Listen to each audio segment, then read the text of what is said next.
আল জাহিদ ইসলামিয়া মাদ্রাসার চেয়ারম্যান মাওলানা জাহিদুল ইসলাম সাহেব উপস্থিত আছেন।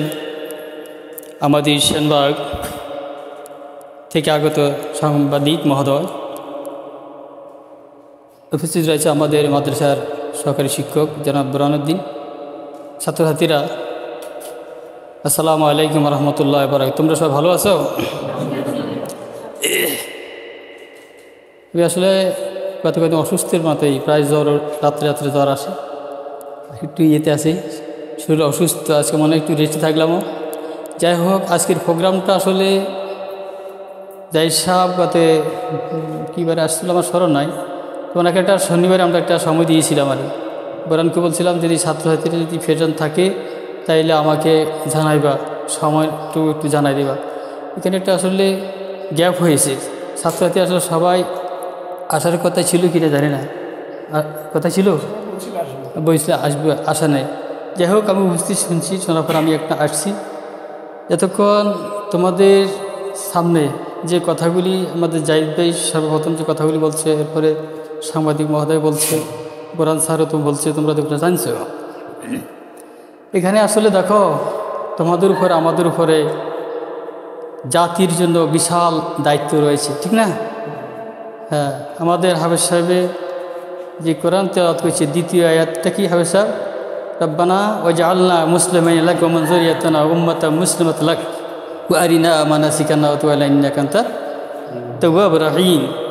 ইব্রাহিম আলাইহিস সালাম খানে কাবা নির্মাণ করতে গিয়ে বাপে আওয়ান ছেলে যে কাজটা করছে, তখন এটা বিশাল ঘটনা যে বলছি, ইব্রাহিম আলাইহিস সালাম দোয়া করছে যে রব্বুল আলামিন আমার বংশ থেকে আমার এমন কওমকে, এমন জাতিকে আপনি পৃথিবীতে প্রেরণ করেন, যে জাতি অবহেলিত লোকগুলাকে, পথভ্রষ্ট লোকগুলাকে, ইসলাম থেকে সরে যাওয়া লোকগুলাকে যাতে করে একটা সঠিক রাস্তার দিকে আহ্বান করতে পারে, এরকম জাতির জন্য, তার মানে আমাদের জন্য দোয়া করছে। বলে আলহামদুলিল্লাহ, আমরা যে মাদ্রাসায় পড়ার সুযোগ পেয়েছি, ইহকাল এবং পরকাল, হুজুর বলছে ইহকাল এবং পরকালের দুইটি দিক আমাদের কাছে আছে মাদ্রাসার মধ্যে। যে ইব্রাহিম আলাইহিস সালামের দোয়াটা হলো কি, আমরা যারা আজকে মাদ্রাসা পড়তেছি তার দোয়ার অন্তর্ভুক্ত আমরা আছি। আবার বলে আলহামদুলিল্লাহ। তোমরা এইটাকে ধরে রাখতে হবে, আমরা পৃথিবীর থেকে থাকবো না নিয়মতান্ত্রিকভাবে, হয়তো তোমরা কেউ আমার আগে মারা যেতে পারো, তবে সম্ভাবনা বেশি আমি তোমাদের আগে মারা যাব। কেন? তোমরা তো থাকবে পৃথিবীতে, আল্লাহ যতদিন আল্লাহ হায়াত রাখে, তোমরা যতদিন বাঁচবে ততদিন তোমরা ইসলামের উপর নিজেই ঠিক থাকতে হবে এবং কওমকে, জাতিকে এই সঠিক পথের দিকে আহ্বান করতে হবে। ঠিক আছে নাকি? তোমরা দেখো, মাদ্রাসায় লেখাপড়া করি, আজকে মাদ্রাসা শিক্ষা বোর্ডের আমি শুনছি আর মাদ্রাসা শিক্ষা বোর্ডের চেয়ারম্যান সাহেব মাদ্রাসা ছাত্র, মাদ্রাসা থেকে লেখাপড়া করবে, আবার তারা ইউনিভার্সিটি থেকে তারা বা বাহির থেকে ডক্টরেট করে আসে, মাদ্রাসায় রেজিস্টার, মাদ্রাসার ছাত্র, মাদ্রাসার এখন এরপরে আরও একজন অফিসার, তিনিও মাদ্রাসার, তাহলে নিচে আরও আছে। এরপর একটা সুখবর হবা, আমাদের সেনবাগের এই সিলোনিয়ার মনে হয় যত সম্ভব একটা অফিসার, আমার মাদ্রাসার বর্তমান মাদ্রাসার মন্ত্রণালয় এসটা অধিদপ্তরে, তিনি মাদ্রাসার ছাত্র, তিনি মাদ্রাসার থেকে দাখিল পাস করে আলম পাস করে, এই যে বরাদ স্যার বলছিল, আর উনি বলছিল ইউনিভার্সিটি পরীক্ষা, ঢাকা বিশ্ববিদ্যালয় পরীক্ষা দিয়ে টিচার পরে ওখান থেকে তারা লেখাপড়া শেষ করে এখন আলহামদুলিল্লাহ, উনি প্রথম নোয়াখালী কলেজের প্রফেসর ছিল, এরপরে ঢাকা যায় তাকে নির্দেশে, এরপরে ওখান থেকে গত কয়েক মাসে উনি যাইয়া মাদ্রাসা অধিদপ্তরে অনেক উচ্চ একটা স্থান পেয়েছে। আজকে মাদ্রাসা অনেক ছাত্ররা সচিব আছে, মাদ্রাসার কয়েকজন ছাত্র বিগত বিএনপি সরকারের আমলে সংসদ সদস্য হয়েছে। একজন আছে হামিদুর রহমান আজাদ, চট্টগ্রাম, মাদ্রাসার ছাত্র, প্লাস কলেজ থেকে ডিগ্রি নিয়ে তারা ইয়ে করছে। এরপর আরেকজনও আছে মাদ্রাসার ছাত্র। তোমরা এখন দেখো, আমি কোনো দল কিছু বলছি না, যে বাংলাদেশে ঢাকা দক্ষিণের সেক্রেটারি, এবার নাম কিনা এই মাসুদ, ডক্টর মাসুদ, এরই আল্লাহরে তার কথা শুনলে, সেও কি মাদ্রাসা ছাত্র, অত্যন্ত মেধাবী ছাত্র, সেই পঞ্চম শ্রেণী হইতে সে সকল ইয়েতে সেই মানে মেধা, আজকে সে ডক্টরেট নিয়েছে। দেখো, আজকে সে একজন সচিব হওয়ার যোগ্যতা আছে, এত বড়। তো তোমরা মাদ্রাসার ছাত্ররা কখনো কলেজের চিন্তা করবে না, প্রথম আলিম পর্যন্ত, আলিম পাস করার পরে তোমার দুইটি ব্যবস্থা আছে, তুমি ফাজলও অ্যাডমিশন নিতে পারো, সাথে সাথে কলেজও নিতে পারো, অর্থাৎ আগ পিস করে। তাইলে তোমার দুই দিক থেকে কি হলো, বা এই সার্টিফিকেট হলো, দুই দিক থেকে জ্ঞান অর্জন হলো। এই তোমরা মনে করো যে আমরা হুজুররা খালি ইসলাম সম্পর্কে জানি, আমি আসলে এগুলো আগে চর্চা করি না, আমি আর মোবাইল সম্পর্কে আমি বেশি বুঝি না। গতকালকে একজন সাংবাদিক মাসুদ ভাই হইতে পারে, লন্ডন থেকে শিক্ষণ করিয়া, উনি অনেক সময় অনেক কথাবার্তা বলে।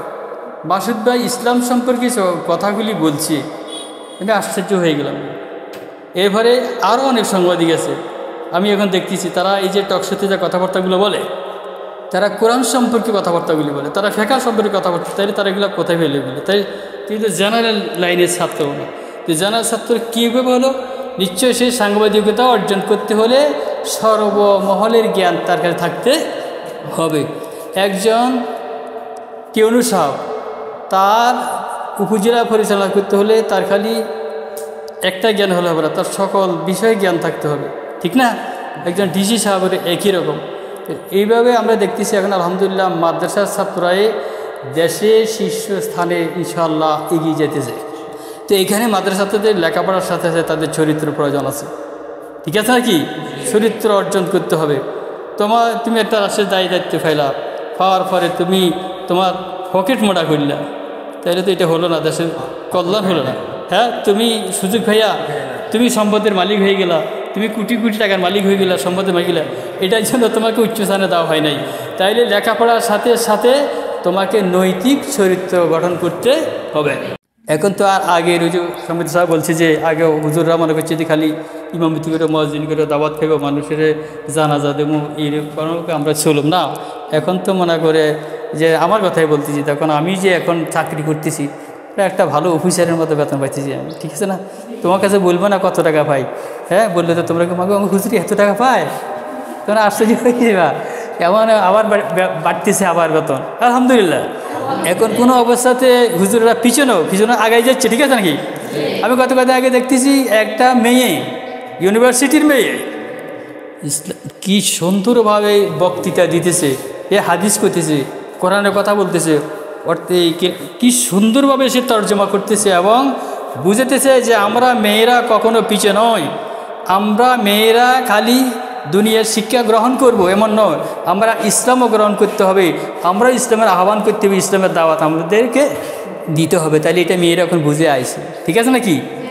আলহামদুলিল্লাহ। আমি মনে করব তোমরা সবাই আলিমে ভর্তি হবা, কখনো কে কলেজের নিয়ত করিও না, ঠিক আছে নি?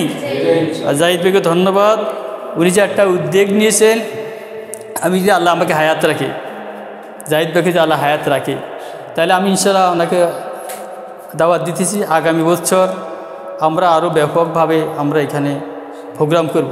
এইভাবে প্রোগ্রাম করে যদি হইতো, তাই অত কাছে দিয়ে আরও 2-4 শিক্ষক আমি রাখার চেষ্টা করতাম, অথবা দাখিল যারা আগামীতে 2026-এ নিব তাদেরকেও থাকলে এখানে উপকার হতো, তারা এই সম্পর্কে বুঝতে জানতো। যাই হোক, নতুন করে হয়েছে তো আলহামদুলিল্লাহ। আগামী তো ইনশাআল্লাহ যাতে করে আমরা এই প্রোগ্রামটা ভালো করে করতে পারি, কি বলো তোমরা? ইনশাআল্লাহ আলহামদুলিল্লাহ।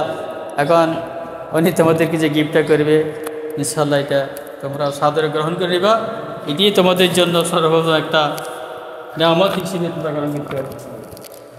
যাক আলহামদুলিল্লাহ। কেমন লাগছে? তোমাদের উপকার হলো বা না হলো, আমার ব্যাপক উপকার হলো। আমার উদ্দেশ্যই ছিল এটা যে ওস্তাদের কাছ থেকে আমি কিছু নসিহা নেব। আলহামদুলিল্লাহ।